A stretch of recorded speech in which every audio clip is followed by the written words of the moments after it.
July 24, 1943, Pacific Ocean, 300 miles southeast of Truk Atoll. Lieutenant Commander Dan Daspit stares through USS Tenosa's periscope at the largest prize of his naval career. The 250-ton Japanese tanker Tonen Maru No. 3 sits motionless after taking 2 torpedo hits to her engine room, a sitting duck waiting to be finished off. "Fire one," Daspit commands. The Mark 14 torpedo streaks through crystal blue water, its wake drawing a deadly white line toward the enemy hull.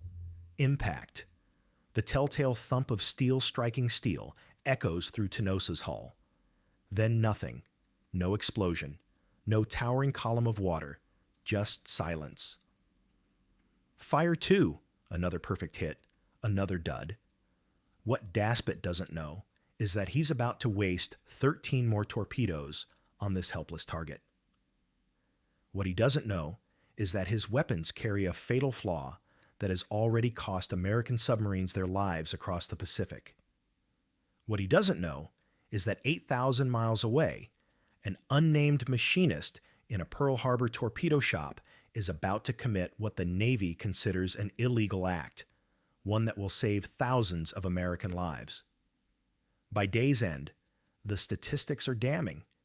15 Mark 14 torpedoes fired, 13 direct hits, only 2 explosions. The most advanced torpedo in the world has just achieved an 87% failure rate against a stationary target. The Mark 14 enters combat in December 1941 with an 80% failure rate. Of the first 97 torpedoes fired by American submarines, only 3 enemy ships are sunk. In 2 years of Pacific War, American submarines fire over 800 torpedoes. 640 fail to explode. Japanese merchant ships continue sailing unmolested, while American submariners risk their lives for nothing. The Imperial Japanese Navy dismisses American submarine attacks as nuisance raids. Of the 53 U.S. submarines lost in World War II, 20 are sunk before October 1943, many after failed attacks that should have been decisive victories. American boys are dying because their primary weapons don't work.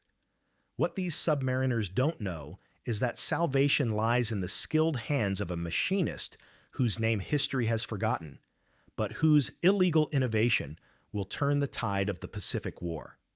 The Mark 14 torpedo represents the pinnacle of 1920s naval technology, and therein lies the problem.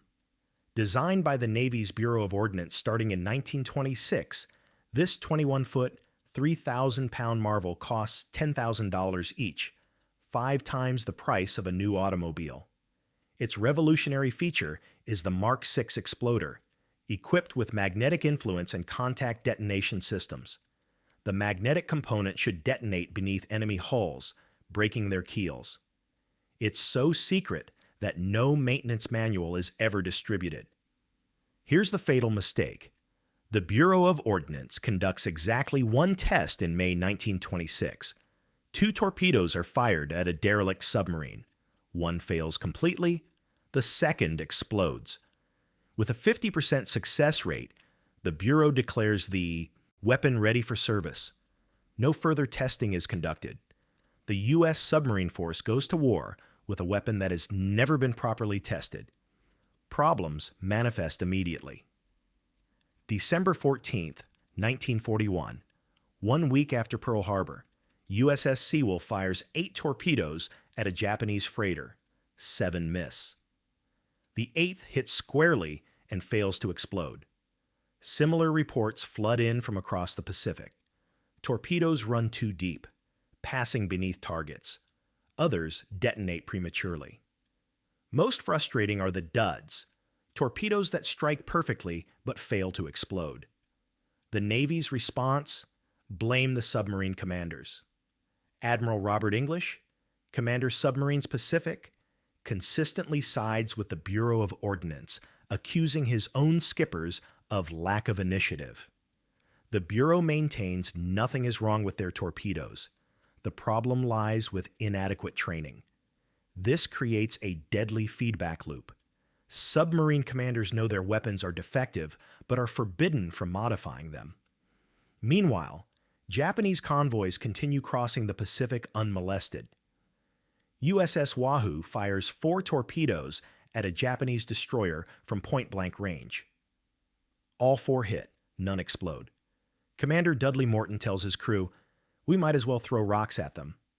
Even when Admiral Charles Lockwood conducts unofficial tests in June 1942, proving torpedoes run 10-15 feet deeper than set, the Bureau dismisses his findings. By mid-1942, over 800 torpedoes have been used in the Pacific War. 80% have failed. Expert consensus from Navy brass remains unchanged. The torpedoes are perfect. The crews are incompetent. The stakes couldn't be higher. Every failed attack allows Japanese reinforcements to reach critical battlefields. Every enemy ship that escapes carries resources that will kill more Americans. The most infuriating aspect isn't the technical problems. It's the institutional arrogance that refuses to acknowledge them. One submarine commander writes, "We're fighting 2 enemies out here, the Japanese and our own Bureau of Ordnance. At least the Japanese are trying to kill us honestly." The torpedo crisis represents more than technical failure. It's a strategic disaster threatening the entire Pacific campaign. American submarines, the most advanced underwater weapons in the world, have been neutered by bureaucratic incompetence and a refusal to admit error. Pearl Harbor Naval Shipyard, September 1943. The submarine tender's machine shop hums with desperate activity as damaged torpedoes return from failed patrols. Among the lathes and drill presses works a man whose name appears on no official records, a civilian machinist hired after Pearl Harbor to support the submarine fleet. No fancy Naval Academy diploma hangs on his workshop wall. No engineering degree validates his expertise. He possesses something more valuable, the practical knowledge of a craftsman who understands how things really work. His calloused hands have shaped metal for 3 decades. He learned his trade in Depression-era machine shops where precision meant survival, where a thousandth of an inch could mean the difference between employment and starvation. While Naval Academy graduates studied theoretical engineering, he mastered the practical art of making things work. The machinist watches as another batch of Mark 14 torpedoes returns from patrol, their warheads intact despite multiple hits on enemy targets. He listens as Torpedo Shop Chief William Thompson briefs the crew on Admiral Lockwood's latest directive. Somehow, they must make these weapons reliable. The official Navy position remains unchanged. Nothing is wrong with the torpedoes. Any modifications beyond routine maintenance are strictly forbidden. The Bureau of Ordnance has painted the screws holding exploder mechanisms, creating tamper-evident seals. Touch those screws, face court-martial. But the machinist sees what naval engineers refuse to acknowledge. He's examined dozens of returned contact exploders, noting the same pattern of failure. The steel firing pins deform under impact, jamming within their guides and failing to trigger detonation. His moment of insight comes while examining the firing pin from USS Tenosa's failed attack. The steel pin shows clear deformation, mushroomed at the tip, bent within its housing. He holds it up to the light, turning it slowly. "Steel's too heavy," he mutters. "Needs to be lighter, stronger." It's an observation that should be obvious to any engineer, but the Bureau has never considered it. They designed the contact exploder for the slower Mark 10 torpedo, then adapted it for the much faster Mark 14 without accounting for increased impact forces. The machinist knows aluminum alloy would solve the problem. Lighter than steel, but equally strong, resistant to deformation. The Navy has aluminum, but using it would require modifying the exploder design. That's illegal under current regulations. He looks around the shop, noting piles of returned torpedoes, frustrated colleagues, patrol reports documenting failed missions. American submarines are dying because their weapons don't work. For a craftsman who spent his life making things work, the choice is clear. September 15th, 1943, 2300 hours, Pearl Harbor submarine base. The torpedo shop falls silent as the evening shift ends, but the machinist remains behind. He waits until footsteps fade, then quietly unlocks a storage locker containing his prize, pieces of a Mitsubishi A6M Zero fighter shot down during Pearl Harbor and salvaged from the harbor floor. Working by flashlight, he examines the aircraft's engine components. The Japanese used high-grade aluminum alloy, lightweight, corrosion-resistant, incredibly strong, perfect for his needs. He sets up his lathe in the shop's far corner, positioning it where noise won't carry. He's about to commit what the Navy considers a serious offense: unauthorized modification of ordnance equipment. He's also about to save thousands of American lives. He begins with careful measurements of the original steel firing pin, noting dimensions, weight, spring specifications. Then he starts machining the aluminum alloy, shaping it to match the original, but with subtle improvements. The new pin is 30% lighter than steel, but maintains the same strength. Hour by hour, he crafts new components: firing pins, springs, guide tracks, each piece precisely machined to tolerances measured in thousandths of an inch. He's not copying the original design. He's improving it, applying decades of practical knowledge to solve problems Naval Academy engineers missed. By dawn, he's completed his first prototype contact exploder. The machinist waits until morning shift arrives, then approaches Chief Thompson with his unauthorized creation. Thompson examines the modified exploder, his face showing admiration and concern. "This could work," Thompson admits, "but you've just violated about a dozen Navy regulations." "Those regulations are killing our boys," the machinist replies quietly. Thompson makes a command decision. Using his authority as shop chief, he authorizes a secret test. They select a torpedo returned from USS Muskellunga's patrol, one that had struck a Japanese cruiser without exploding. They remove the original steel firing pin and install the aluminum replacement. The test setup is crude but effective: a hydraulic press and steel plate designed to replicate forces of a torpedo striking an enemy hull at 46 knots. The original exploder had failed under these conditions 70% of the time. The modified exploder fires perfectly on the first test, and the second, and the third. Word spreads quickly through the submarine community. Chief Thompson approaches Commander Art Taylor with the results. Taylor examines the data, then the aluminum firing pin. "Where did you get the aluminum?" "Shot down Japanese fighter." Taylor's response echoes through the base: "That is illegal as hell. Do it again." October 3rd, 1943, Pearl Harbor Conference Room. Admiral Charles Lockwood enters carrying a manila folder that could revolutionize submarine warfare or end his career.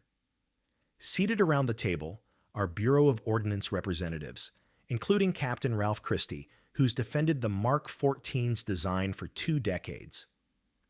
"Gentlemen, we need to discuss the contact exploder problem," Lockwood begins. Christie's response is immediate. "There is no contact exploder problem.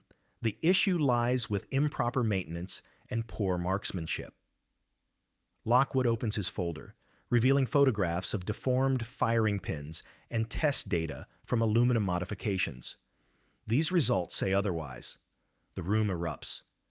"This is completely unauthorized." Christie slams his fist on the table. "Your people have violated explicit orders.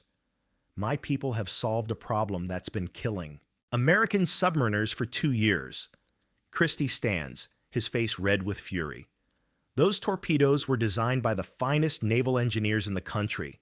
They've undergone extensive testing at Newport. The specifications are perfect." "Then explain USS Tenosa's patrol. 15 torpedoes fired, 13 hits, 2 explosions, against a stationary target. Equipment malfunction, poor maintenance, substandard training. or substandard torpedo design.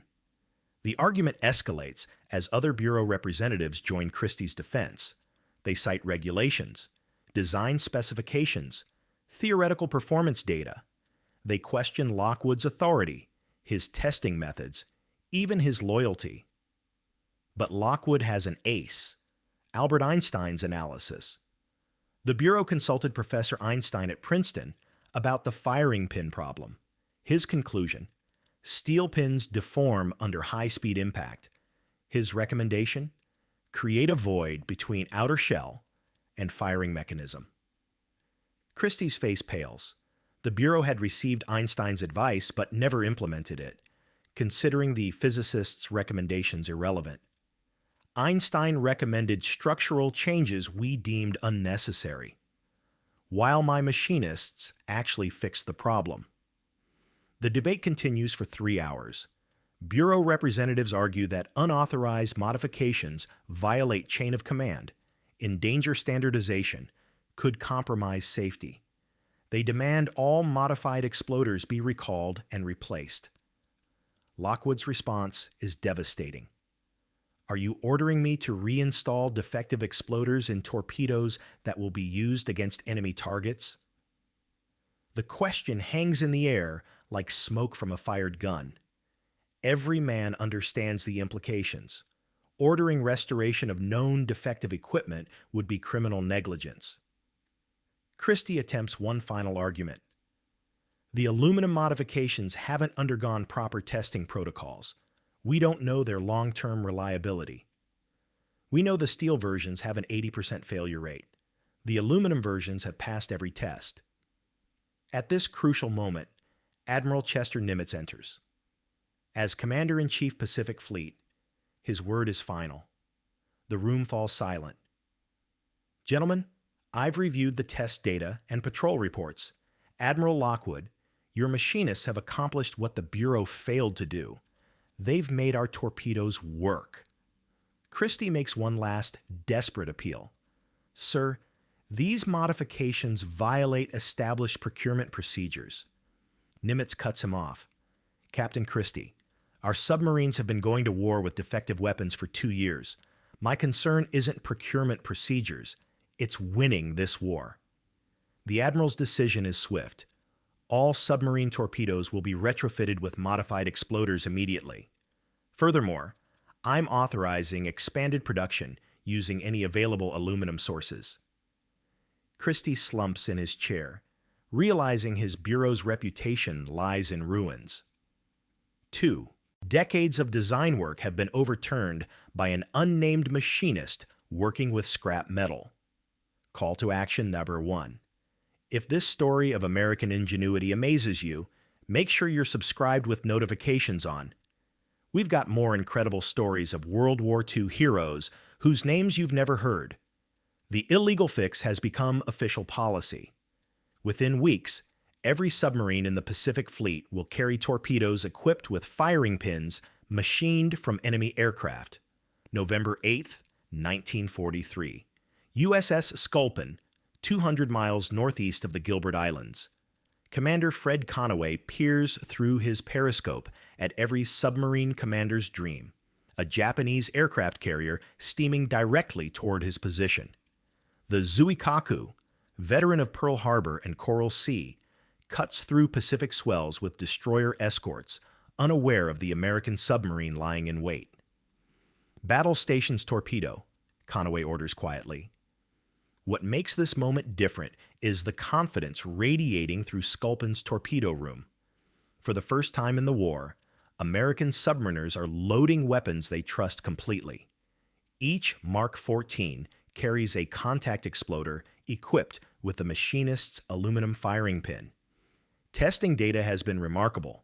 94% reliability under all impact conditions, compared to the original 20% success rate of steel components. Torpedo room ready, sir, reports Chief Torpedo Man Jake Morrison. All 6 tubes loaded with modified fish. The aluminum exploders underwent intensive testing throughout October. At Kahulawi Island, Commander Art Taylor supervised dozens of test firings against steel targets. Results exceeded all expectations. Aluminum pins fired consistently and showed no deformation after repeated impacts. More importantly, the new exploders performed flawlessly at exact impact angles that had caused previous failures. The perpendicular hits that frustrated USS Tenosa now resulted in devastating explosions. Range 200 yards in closing, target speed 12 knots. Conway calculates the firing solution with mathematical precision. Unlike previous attacks where commanders had to account for torpedo unreliability, he can now focus entirely on navigation and timing. Fire 1, Fire 2, Fire 3. The torpedoes streak toward Zuikaku with deadly precision. Their aluminum firing pins, machined from Japanese aircraft remains, are about to exact terrible revenge. The first torpedo strikes the carrier's port side amidships. The aluminum pin fires instantly upon impact, detonating 680 pounds of Torpex explosive. A massive fireball erupts from Zuikaku's hull, sending debris hundreds of feet skyward. The second torpedo hits forward of the island's superstructure, punching through the flight deck and exploding deep within the ship's vitals. Aviation fuel ignites in a secondary explosion visible 20 miles away. The third torpedo strikes destroyer escort Yamagumo as she turns to investigate. The aluminum firing pin performs perfectly, breaking the destroyer's back and sending her to the bottom within 4 minutes.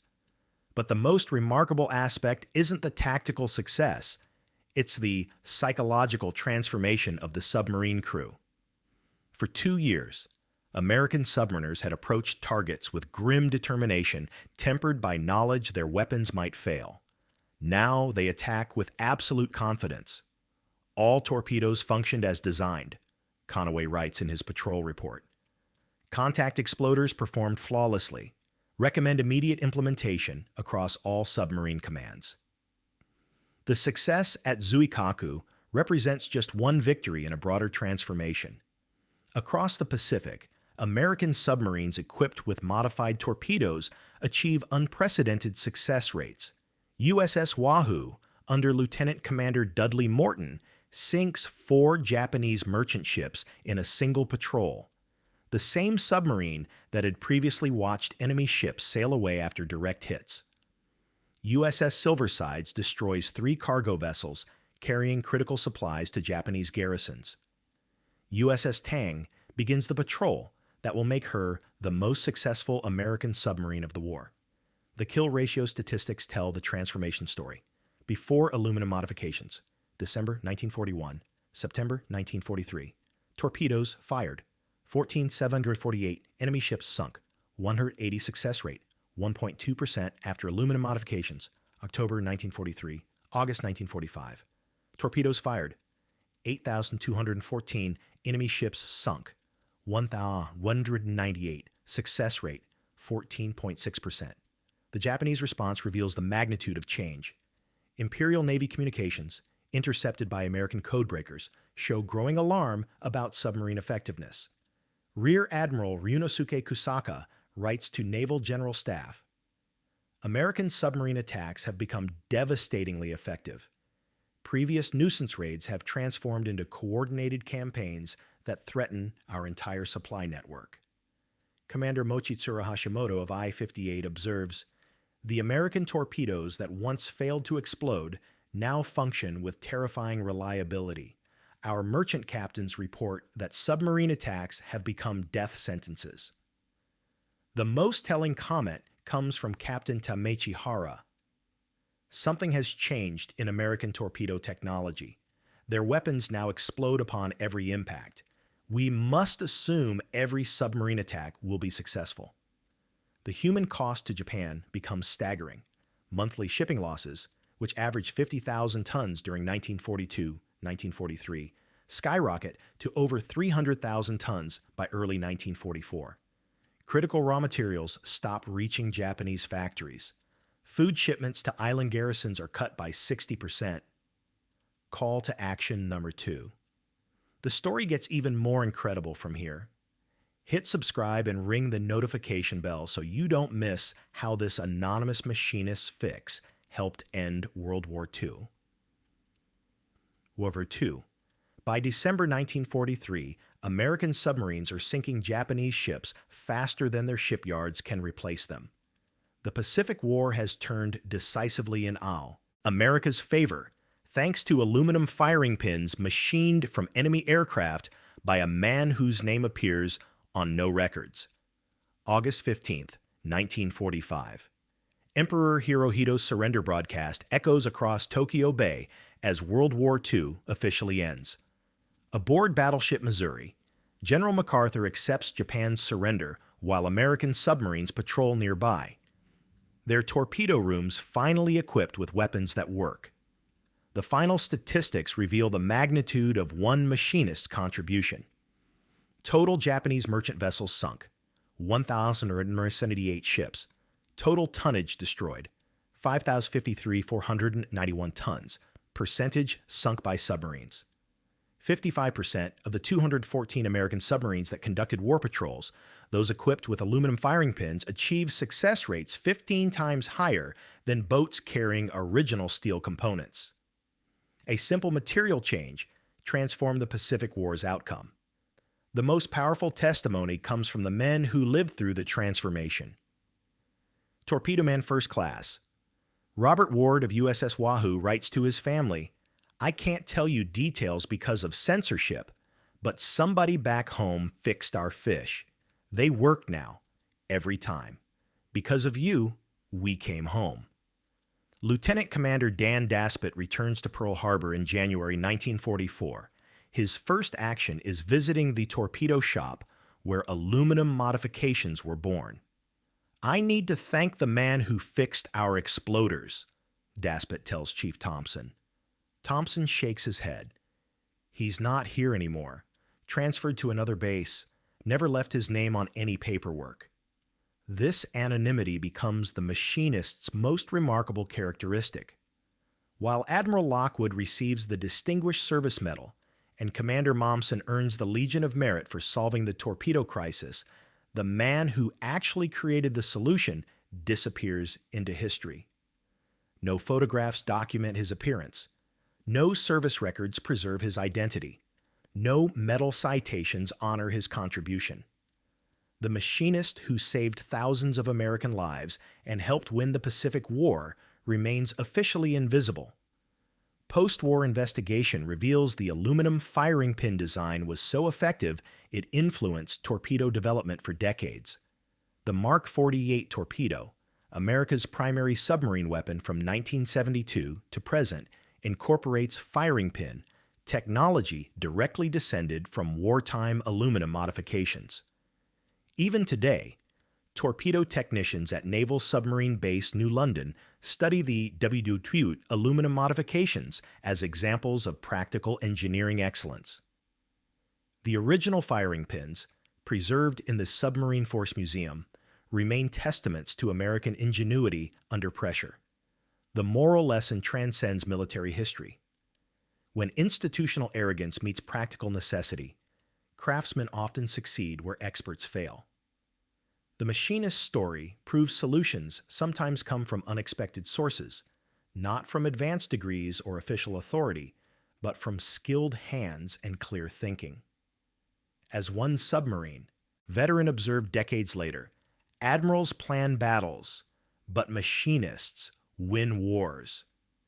The man who fixed America's torpedoes asked for no recognition, left no memoir, claimed no credit.